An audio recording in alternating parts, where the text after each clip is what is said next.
Hey, I'm Roland, and I'm right here at the Qualcomm booth at CES 2019, and we're looking at the NTT Docomo or Kyocera Card-Keitai phone, which is basically the smallest card-style phone that is out on the market right now.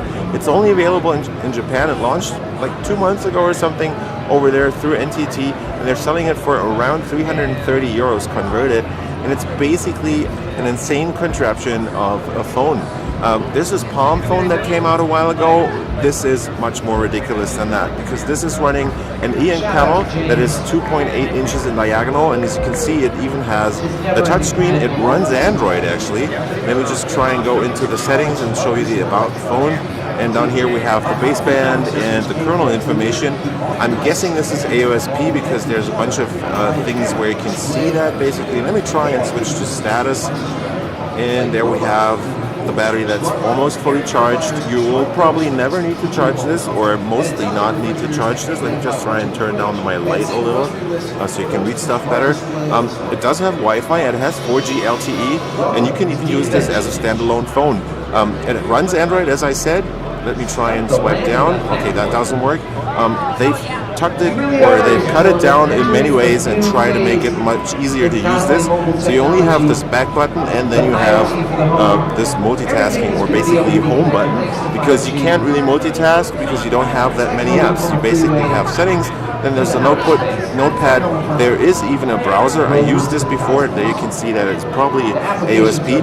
It's kind of hard to actually enter a specific address because you can only get this T9 style keyboard. There's a bunch of different layouts. There's also a kanji keyboard, for example, but there's no real Android keyboard on here. You can switch between the keyboards, and it has a decent refresh rate. I don't know the resolution of the screen right now, but it runs the Snapdragon Wear SoC. So this is running on the Snapdragon Wear 2100, which is the SoC that has been used in smartwatches only so far, and now they've put this into a phone, and you can use it to make calls, do everything that you need to do, at least if you don't want to use your main phone.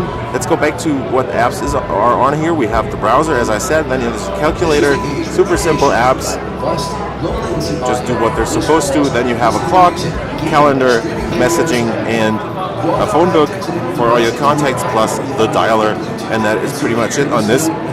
What's interesting is this is supposed to last for at least 100 hours. It has a 380 milliamp hour battery only. It charges through this USB micro port down here, so that's USB 2.0, not the best or most up-to-date standard that they're using here. There's your microphone for speech, and over here is actually something you can put a keychain into, so you can have this hanging around your neck. Over on the left is the SIM card slot, fits the nano SIM card, and up top is the power button. On the right you only get the volume rocker, and that's it. The whole thing is made out of metal, it seems, and it has glass on the front and the back. On the back there isn't a camera. I'm sorry, I have to deal with this massive contraption to hold things down. Obviously people are afraid that somebody would steal things like this. I would personally steal this because I find this really awesome and kind of ridiculous. I don't know how much RAM this runs, and I don't know what kind of internal storage there is, but it's mostly meant to be a companion device for your main phone. You have the notification LED up here, so that's just the same as on your main Android smartphone, and there's also a distance sensor that makes sure you turn off the screen once you hold it to your ear. Up here is the earpiece, and that is pretty much it. So yeah, that's just been a very quick look at the Kyocera Card-Keitai smartphone, or companion phone basically, from Japan, sold through NTT Docomo over there.